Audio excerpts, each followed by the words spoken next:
Hello and assalamu alaikum everyone. Welcome back to another video. Hope you all are doing well. So as you know कि मैं entry test preparation series बना रही थी और उसमें जो सबसे इम्पॉर्टेंट चीज़ मुझे लगी, सबसे पहले तो मैंने इंट्रोडक्टरी जो एपिसोड 1 था वो तो अपलोड कर दिया, बट सेकंड इम्पॉर्टेंट चीज़ मुझे ये लग रही थी कि आप लोग में से बहुत से ऐसे बच्चे हैं, इंक्लूडिंग मी एट फर्स्ट, के एप्लीकेशन जो NET 2 की है वो करनी कैसे। NET 2 की डेट्स आ चुकी हैं। If you don't know about it, आप गूगल पे जाएंगे, जस्ट सर्च NET डेट्स और आप उस पर क्लिक करेंगे और यहाँ पे आप पहला जो लिंक आएगी वो क्लिक करें and here you can see the dates. Series 1 गुजर चुकी है। NET 2 की सीरीज़ का आप यहाँ देख सकते हैं 14 जनवरी से ऑनलाइन रजिस्ट्रेशन स्टार्ट हो चुकी है और लास्ट डेट है 25 जनवरी। अभी मैं ये वीडियो बना रही हूँ और मैं कोशिश करूँगी मैं जल्दी से जल्दी अपलोड कर दूँ। अभी भी 6 डेज़ हैं, यू कैन अप्लाई। और इस्लामाबाद में ये जो है ना होगा 31 जनवरी के बाद। 31 जनवरी के बाद मतलब फर्स्ट वीक ऑफ फेब में NET 2 होगा इस्लामाबाद में, और कराची में भी फेब में ही होगा और कोयटा में मार्च में होगा। तो इसको अप्लाई कैसे करना है वो सारा प्रोसेस हम आज डिस्कस करेंगे और इसकी एप्लीकेशन वगैरह भी आप यहीं से कर सकते हैं। लास्ट डेट इसकी 25 है एंड जल्दी से जल्दी अप्लाई कर लें। थोड़ा सा कंफ्यूजिंग है इसका जो सारा प्रोसेस है वो मैं लेकिन अच्छे से आप लोग को एक्सप्लेन कर दूँगी ताकि it should make sense to you और आप इजीली अपने लिए रजिस्टर कर सकें और अप्लाई कर सकें। तो सबसे पहले यहाँ पे आपसे वो पूछेगा next entry test series 2 application form. If you are already registered for the session 2026 please enter user name and password to login. अगर आपने NET 1 दिया हुआ है और उस टाइम पे आपने रजिस्ट्रेशन कराई हुई है तो फिर आप अपना यूज़र नेम और पासवर्ड लॉगिन करके दोबारा से रजिस्टर कर सकते हैं, अप्लाई कर सकते हैं NET 2 के लिए। लेकिन आप अगर पहली बार NET 2 में ही अप्लाई कर रहे हैं, नेक्स्ट में पहली बार कर रहे हैं, मतलब इससे पहले आपने कभी नेक्स्ट का टेस्ट नहीं दिया, अप्लाई नहीं किया, तो फिर आप यहाँ पे न्यू रजिस्ट्रेशन फॉर NET पे क्लिक करेंगे। यहाँ पे क्लिक करने के बाद आपको नज़र आ रहा होगा सारी इंस्ट्रक्शंस वगैरह पढ़ लें और रॉन्ग इन्फॉर्मेशन नहीं करनी। रॉन्ग इन्फॉर्मेशन किसी भी किस्म की आपने इंक्लूड नहीं करनी क्योंकि वो बाद में वेरीफाई होगी। बेशक अभी ना हो वेरीफाई, बाद में वेरीफाई होगी और अगर एक भी चीज़ इसमें झूठ निकली तो दिस इज़ कन्फर्म कि आपका एडमिशन अगर हो भी गया था ना तो वो कैंसिल हो जाएगा। सो कुछ भी झूठ वगैरह नहीं लिखना है, करेक्ट इन्फॉर्मेशन लिखें अपनी सारी। अच्छा, यहाँ पे क्रिएट लॉगिन में आपको नज़र आ रहा होगा नेम, आपका जो फुल नेम है जो आपके ID कार्ड या बे फॉर्म पे है वो लिखें। फिर फादर नेम अगेन जो आपके ID कार्ड पे है और बे फॉर्म पे है वो लिखेंगे। फिर यूज़र ID, ईमेल एड्रेस अपना कोई भी आप यहाँ पे लिखेंगे और फिर दोबारा वही ईमेल एड्रेस लिखेंगे। फिर ये आपसे पूछेंगे how do you know about NEST. इधर आपके पास ऑप्शन आएंगे official website, social media, family, friends, newspaper, radio, ये कुछ भी आप सेलेक्ट कर सकते हैं, ये इतना मैटर नहीं करता। फिर आपने ये वर्ड वेरिफिकेशन कोड लिखना है और उसके बाद आपने लिखना है क्लिक करना है I certify that I am not already registered और सबमिट कर देना है। अभी हम ये प्रोसेस ज़रा करते हैं। अभी मैं यहाँ रैंडम नेम वगैरह डालूंगी क्योंकि मैं अपनी रजिस्ट्रेशन ऑलरेडी कर चुकी हूँ। So this is all just random for you guys. यहाँ पे मैं अपना ईमेल डाल दूँगी, कोई भी रैंडम ईमेल आप डाल सकते हैं, अपना डालें। अब यहाँ पे आपके पासवर्ड डालेंगे, मुझे नज़र आ रहा है कि इट इज़ VL7EC। फिर आप क्लिक करेंगे I certify that I am not already registered और उसके बाद आप सबमिट कर देंगे।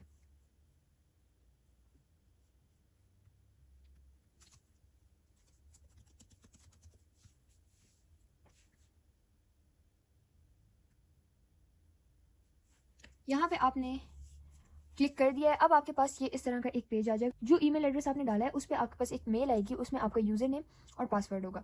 जो भी यूज़र नेम और पासवर्ड आपके पास आएगा वो यहाँ पे आपने लॉगिन, यहाँ पे लॉगिन क्लिक करना है और यहाँ पे आप आएंगे, आपके पास ये पेज ओपन होगा। इसमें आप अपना वो यूज़र नेम और वो पासवर्ड एंटर करेंगे। जो मेल आएगी आपको नस्र की तरफ से उसमें जो पासवर्ड और यूज़र गिवन होगा वो आपने यहाँ पे पुट करना है।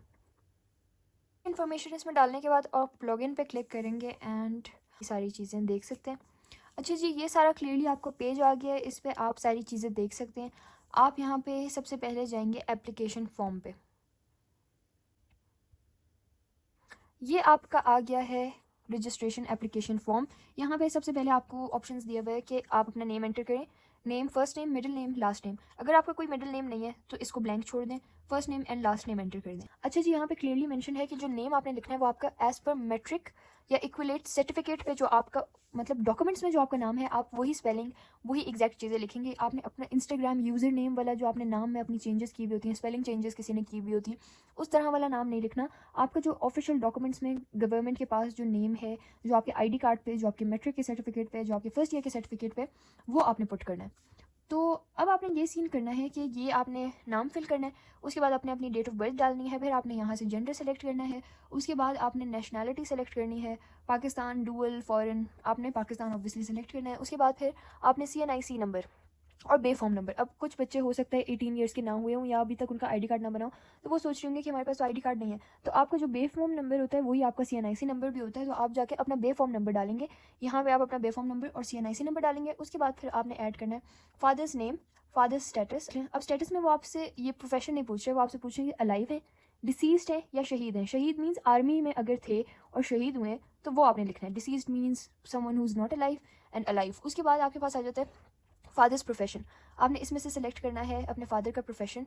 वो प्रोफेसर थे, इंजीनियर थे, डॉक्टर थे, लॉयर थे, बिजनेसमैन हैं, अगर गवर्नमेंट सर्वेंट हैं तो किस ग्रेड के हैं। ये सारी चीज़ें आपके पास यहाँ पे ऑप्शंस हैं, आप वो सिलेक्ट करेंगे और अपने फादर का प्रोफेशन डाल देंगे। अगर इनमें से कोई प्रोफेशन नहीं है और कुछ और है तो आप अदर भी क्लिक कर सकते हैं। उसके बाद हमारे पास आ जाता है फादर्स इनकम पर मंथ। यहाँ पे आपके पास इनकम का आ जाता है लेस देन 30,000, 30 to 40, 40 to 60, सारे जो है ना दिए हुए हैं रेंजेस। तो आप इसमें सेलेक्ट करेंगे कि आपके फादर की जो भी इनकम है वो आप इसमें से सेलेक्ट करेंगे। अच्छा, उसके बाद आपके पास आ जाएगा फादर्स ईमेल। फिर उसके बाद आपकी मदर का नेम, मदर का स्टेटस, अगेन सेम चीज़ें, मदर का प्रोफेशन, मदर की इनकम अगर है, अगर वो हाउसवाइफ हैं तो आप वो मेंशन कर देंगे। और फिर आपने लिखना है प्रोविंस ऑफ डोमिसाइल, आपका डोमिसाइल या लोकल सर्टिफिकेट कहाँ का है आप वो लिखेंगे। जहाँ भी आप रहते हैं ना, वो ज़रूरी नहीं है कि आप किस शहर में रहते हैं, आपका लोकल या डोमिसाइल उस जगह का होता है जहाँ पे आपकी जो सिटी होती है। फॉर एग्जांपल अगर आप बलूचिस्तान के हैं, अगर आप पंजाब के हैं, आपका डोमिसाइल या लोकल वहीं का होता है तो आप वो लिखेंगे। उसके बाद आपके पास आ जाता है डिस्ट्रिक्ट। तो डिस्ट्रिक्ट का ये सीन है कि फॉर एग्जांपल आप डोमिसाइल जब सेलेक्ट करेंगे ना, फॉर एग्जांपल आपने किया बलूचिस्तान सेलेक्ट, तो फिर डिस्ट्रिक्ट में आपके पास ऑप्शन आ जाएंगे कि कलात, लोरलाई, हरान, खुजदार, किला अब्दुल्ला, किला सैफुल्ला, लसबेला, मस्तूंग, ये सारी जगहों में से कोयटा भी होगा इसमें। तो आपने जहाँ के आप हैं, जहाँ का आपका डिस्ट्रिक्ट है, वहाँ का आप क्लिक करेंगे और यहाँ पे आपके पास बहुत सारी ऑप्शंस हैं। ये रहा कोयटा। सो अगर आप कोयटा के हैं तो आप ये सेलेक्ट कर सकते हैं। खैर, ये आपके अपने सिटी और अपने डिस्ट्रिक्ट पे डिपेंड करता है, तो आप वो सारा कर लें। उसके बाद जिस एरिया में आप रह रहे हैं वो रूरल है या अर्बन है, प्रॉपर सिटी है या गांव टाइप इलाका है, यू ऑल नो कि आप अर्बन में रह रहे हैं या रूरल में रह रहे हैं, वो आप ऐड कर देंगे। यहाँ से आप अपना रिलीजन सेलेक्ट करेंगे, Muslim, Christian, Hindu, Catholic, Buddhist, Ahmadi, Sikh, Jewish and other, ये सारे आपके रिलीजन्स हैं जो कि आप सेलेक्ट कर सकते हैं। उसके बाद आपके पास आ जाएगा are you a special person. Special person का मतलब है कि आपको कोई ऐसी फिजिकल बीमारी या कोई चीज़ या खुदा न ख्वास्ता कि कोई प्रॉब्लम हो, कोई हेल्थ इशू हो, कोई हेयरिंग का प्रॉब्लम हो, किसी भी तरह का कोई प्रॉब्लम हो, वो जो है ना वो आपको स्पेशल बनाती हैं। जैसे ऑटिस्टिक बच्चे होते हैं, जैसे इस तरह के जितने भी डिसऑर्डर्स होते हैं, जितनी भी प्रॉब्लम्स होती हैं, वो स्पेशल में आता है। तो जो हेल्दी हैं अल्हम्दुलिल्लाह वो यहाँ पे डायरेक्टली नो कर देंगे। उसके बाद है do you have any chronic communicable disease, ऐसा कोई मसला, ऐसी कोई डिजीज़ जो कि बतानी हो या कोई प्रॉब्लम है ऐसा जो कि यूनिवर्सिटी वालों को पता होना चाहिए, तो वो। उसके बाद फिर आपके पास आ जाता है are you first in your family applying for university degree. अच्छा, फर्स्ट इन फैमिली का मतलब ये नहीं है कि आपके फुप्पो, ताया, चाचा, खाला सबके बच्चों में से आप फर्स्ट हैं या ख़ानदान के आप पहले इंसान हैं जो यूनिवर्सिटी में अप्लाई कर रहे हैं। इसका ये मतलब है कि आप अपने सिबलिंग्स में, आपकी इमीडिएट फैमिली होती है आपके पेरेंट्स एंड योर सिबलिंग्स, तो आपके जो सिबलिंग्स हैं उनमें से आप फर्स्ट चाइल्ड हैं जो कि यूनिवर्सिटी जा रहे हैं, या आपसे कोई बड़ा बहन भाई भी है जो कि ऑलरेडी यूनिवर्सिटी जा चुके हैं। तो अगर आपसे कोई बड़ा बहन भाई है जो कि ऑलरेडी यूनिवर्सिटी में है या ग्रेजुएट हो चुका है तो आप नो कर देंगे। अगर आप फर्स्ट चाइल्ड हैं अपने पेरेंट्स के जो यूनिवर्सिटी जा रहे हैं या जा रही हैं तो आप करेंगे येस। उसके बाद आप यहाँ पे अपने नंबर ऑफ सिबलिंग्स ऐड करेंगे। अच्छा, number of dependent of parents other than spouse and children. इसका ये मतलब है कि आपके पेरेंट्स पे कोई और डिपेंडेंट है, जैसे फॉर एग्जांपल खुदा न खास्ता किसी के चचा की भी डेथ हुई हुई है तो उनके जो चचा के बच्चे हैं फॉर एग्जांपल, उनकी जो कफ़ालत है या उनके जितने भी खर्चे वगैरह हैं वो आपके फादर बेयर करते हो। तो इस तरह की अगर कोई और लोग आपके और आपके पेरेंट्स के अलावा, आपकी इमीडिएट फैमिली के अलावा अगर आप किसी और के खर्चे उठा रहे हैं, तो अगर कोई और आप पे डिपेंडेंट है तो वो आप मेंशन करेंगे। अगर कोई नहीं है तो आप डायरेक्टली ज़ीरो लिख देंगे। फिर उसके बाद आपने अपने घर का एड्रेस डालना है, जिस पे कुछ पोस्ट पे आए आपके घर तो वो पहुंच सके, वो एड्रेस डालना है। और वो परमानेंट एड्रेस अलग होता है, वो कुछ लोगों का अलग होता है, कुछ का सेम होता है, तो आप कर सकते हैं। यहाँ पे आपने सिटी, कंट्री, रेजिडेंस हर चीज़ डालनी है। फिर उसके बाद फ़ोन नंबर्स, वो फ़ोन नंबर देना है जिस पे प्रेफरेबल हो व्हाट्सएप हमेशा एक्टिव हो। एक फ़ोन नंबर देना है गार्डियन का, या तो मदर का या फादर का दे दें। उसके बाद लैंडलाइन नंबर देना है और एमरजेंसी कॉन्टैक्ट नंबर, जो कि खुदा न खास्ता कोई एमरजेंसी हो आपसे रिलेटेड तो फिर आप किसका नंबर देंगे। उसके बाद है पेइंग कैडेट स्कीम, ये जो है ना सिर्फ आर्मी के जो बच्चे हैं, आर्मी वालों के जो बच्चे हैं, वार्ड्स ऑफ मिलिट्री पर्सनल्स, उनके बच्चों के लिए है, तो आप ये डायरेक्टली नो कर देंगे। उसके बाद हमारे पास आ जाता है एनईटी मोड एंड स्टेशन। आपने किस कैंपस में NET2 देना है, कराची में देना है, कोयटा में देना है या इस्लामाबाद में देना है, ये इन तीनों में से आप सेलेक्ट करेंगे और फिर आपका टेस्ट उधर ही होगा, फिर चेंज नहीं हो सकता, ये सोच समझ के सेलेक्ट कीजिएगा। उसके बाद आ जाता है एकेडमिक बैकग्राउंड। FSC किया हुआ है आपने, FA, इंटरमीडिएट, ये तीनों चीज़ें हम इसको सेलेक्ट करेंगे। अगर कोई O लेवल्स वाला है तो वो O लेवल्स वाला सेलेक्ट करेगा, और अगर कोई डिप्लोमा किसी चीज़ में किया हुआ है तो वो ये सेलेक्ट करेंगे। हम FSC किए हैं तो हम FSC वाला करेंगे, कोई A लेवल्स का है तो वो ये वाला सेलेक्ट करेंगे। FSC जब आप सेलेक्ट कर लेंगे ना, आपके पास एक और ऑप्शन शो होगी, वो होगी select HSSC A levels equivalent qualification. आपने किस चीज़ में किया है, pre engineering, pre medical, maths, physics, computer science, ये ICS के बच्चों के लिए ये सारी चीज़ें हैं। प्री मेडिकल किया था, फिर एडिशनल मैथ्स ली थी, इस तरह से दे रहे हैं। तो हमारा प्री इंजीनियरिंग है, मेरा प्री इंजीनियरिंग है तो सेलेक्ट प्री इंजीनियरिंग। और उसके बाद आपके पास एक और ऑप्शन नज़र आएगी जिसमें आपको नज़र आएगा SSC और मैट्रिक किस ईयर में आपने किया था, टोटल मार्क्स कितने थे और आपने कितने मार्क्स ऑब्टेन किए।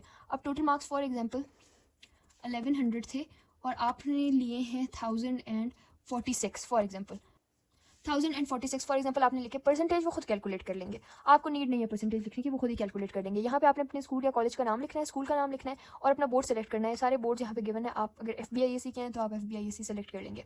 उसके बाद आपने HSSC पार्ट 1 क्लास 11th के ईयर और मार्क्स लिखने और अगेन कॉलेज नेम। HSSC 2 का क्योंकि अभी तक रिजल्ट नहीं आया हुआ तो आप इसको खाली छोड़ देंगे। यहाँ पे लिखा हुआ है in case of unavailability of HSSC complete result at present leave it blank. HSSC का जो कंप्लीट रिजल्ट है वो नहीं आया हुआ तो आप इसको खाली छोड़ देंगे, आप सिर्फ ये फर्स्ट 2 फिल करेंगे। और इसमें आप यहाँ पे ये क्लिक कर देंगे, I certify that the academic information provided above is accurate, complete and honestly presented by me. Misleading और inaccurate information would result in refusal of admission at any stage. यहाँ पे आप ये सर्टिफाई कर रहे हैं कि आपने ऊपर कोई छूट नहीं बोला, आपने जो अपने मार्क्स बताए हैं वो सही बताए हैं, और ये यहाँ पे ये भी बता रहे हैं कि अगर आपने कोई गलत इन्फॉर्मेशन या गलत इन्फो दी है या गलत बताया है तो किसी भी स्टेज पे भी आपका एडमिशन कैंसिल हो सकता है। बेशक आपने टेस्ट पास किया हो और बिल्कुल क्लासेस स्टार्ट होने वाली हो और वेरिफिकेशन के टाइम पता चल जाए कि आपने झूठ बोला है तो आपका एडमिशन कैंसिल हो जाएगा। अच्छा, उसके बाद आप यहाँ पे आ जाएंगे, आप प्रोग्राम्स चूज़ करेंगे। इंजीनियरिंग, कंप्यूटर इंजीनियरिंग आप जब सेलेक्ट करेंगे ना तो आपके पास 12 प्रेफरेंसेज होगी। आपकी जो 100% श्योरिटी वाला है ना कि मैंने इसमें पक्का ही पक्का जाना है, वो आप फर्स्ट प्रायोरिटी पे रखेंगे। फिर सेकंड प्रायोरिटी पे वो कि खुदा न खासा इसमें नहीं हुआ तो फिर मैं इसमें चली जाऊंगी, इसमें नहीं हुआ तो इसमें चली जाऊंगी। आपके पास 12 प्रेफरेंसेज हैं, ज़रूरी नहीं है आप सारी सेलेक्ट करें, लेकिन आप जितने चाहें सेलेक्ट कर सकते हैं। ये सारी ऑप्शंस हैं आपके पास और डिफरेंट डिफरेंट सिटीज़ की भी हैं। उसके बाद हम आ जाते हैं कंप्यूटिंग पे। कंप्यूटिंग में आपके पास CS आ जाता है, डेटा साइंस आ जाता है, AI आ जाता है, ये सारी चीज़ें आपके पास कंप्यूटिंग में आ जाती हैं। अच्छा, आपको ना मतलब ये देखें, आपने ये सेलेक्ट किया, ये सेलेक्ट किया, तो ये सारों की फ़ीस ना अभी तक 5000 लिया है। यहाँ पे आपको नज़र आ रहा होगा 00 लिखा हुआ है। आप BSF फूड एंड टेक्नोलॉजी में भी करना चाहते हैं तो टिक कर दें, BS बायो इन्फॉर्मेटिक्स में भी कर दें, BS chemistry, BS maths, BS physics, इनके एक्स्ट्रा चार्जेस नहीं हैं। तो अगर आप करना चाहते हैं इनमें भी तो आप इनको टिक कर दें। हाँ, अगर आप B आर्किटेक्चर और इंडस्ट्रियल डिज़ाइन में करेंगे तो इसके 5000 अलग हैं। अगर आप बिज़नेस में करेंगे इसके 5000 फिर अलग हैं, और अगर आप LLB में करेंगे तो इसके 5000 अलग हैं। तो ये टोटल 20000 बन जाते हैं। अगर आपने इनमें नहीं करना तो आप इनमें ना करें, ऊपर जितने हैं आप उनमें कर लें। असली तो इंजीनियरिंग एंड कंप्यूटिंग है, बाकी अगर आपने बैकअप के लिए फिर भी इनका करना है तो कर लें, इनके कोई एक्स्ट्रा चार्जेस नहीं हैं। अगर नहीं भी करेंगे तो कोई ख़ास फ़र्क नहीं पड़ता। उसके बाद आ जाते हैं हम यहाँ पे पेमेंट के टाइम पे। यहाँ पे आप सारी चीज़ें अपना कर लेंगे। अच्छा, यहाँ पे आप अपनी पिक्चर डालेंगे। पिक्चर का साइज़ थोड़ा छोटा होना चाहिए, तो आप जो है ना गूगल पे जाएँ, वहाँ पे ना पिक्चर साइज़ रिड्यूसर होता है, तो पिक्चर साइज़ रिड्यूसर में अपनी पिक्चर डाल के आप उसको 150 KB का कर लें। बहुत क्योंकि हाई क्वालिटी में हम पिक्चर्स लेते हैं तो वो बहुत बड़ी साइज़ की होती हैं। यहाँ पे पिक्चर 150 KB से ऊपर की नहीं अलाउड, तो आपने 150 KB से नीचे ही रखनी है फ़ोटो। और उसके बाद फिर क्योंकि मैंने फिल नहीं किया तो अभी ऑप्शन नहीं आ रही, तो आप यहाँ पे ऑप्शन 1 पे क्लिक करेंगे। 5000 रुपीज़ या USD $40, तो आप डॉलर्स में तो नहीं, पाकिस्तानी रुपीज़ में करेंगे तो ऑप्शन 1 क्लिक कर लेंगे।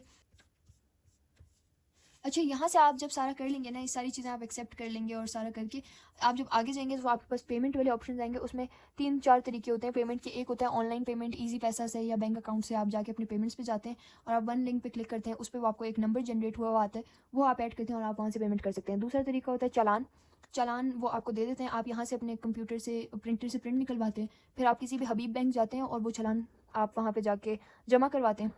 और तीसरा तरीका होता है क्रेडिट कार्ड से पेमेंट। तो ये तीनों तरीक़ों से पेमेंट होती है। पेमेंट जब हो जाती है 5 दिन का टाइम लगता है वेरिफिकेशन का, वेरीफाई हो जाती है पेमेंट, आपको ईमेल आ जाती है कि भाई वेरिफिकेशन हो गई है और आपका सब कुछ हो गया है। उसके बाद आप फिर बाकी चीज़ें इसके बाद कर सकते हैं। जैसे यहाँ पे अब जब आपका देखें मेरा अभी तक पेंडिंग आ रहा है, तो अगर आप ये सारा रजिस्ट्रेशन करके पैसे वैसे फिल कर लेते हैं, वेरिफिकेशन भी हो जाती है, तो यहाँ तक आपकी सारी चीज़ें हो जाएंगी। फिर उसके बाद वो आपको टेस्ट स्केड्यूल देंगे, फिर वो आपको एडमिट कार्ड देंगे, और आहिस्ता आहिस्ता वो सारी चीज़ें होती जाएंगी। टेस्ट स्केड्यूल में आप अपनी डेट्स खुद भी सिलेक्ट कर सकते हैं कि आपको शुरू में ही टेस्ट देना है या लास्ट में टेस्ट देना है।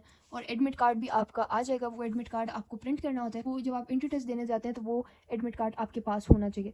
खैर, इसमें मैं अलग वीडियो बनाऊंगी कि आपने नेक्स्ट एंट्री टेस्ट में जाते हुए क्या क्या चीज़ें अपने साथ रखनी है, वो अलग टॉपिक है। फ़िलहाल this was the complete application process. I hope this made it easier for you and it was helpful, and see you all in the next one. Till next time, Allah Hafiz and bye bye.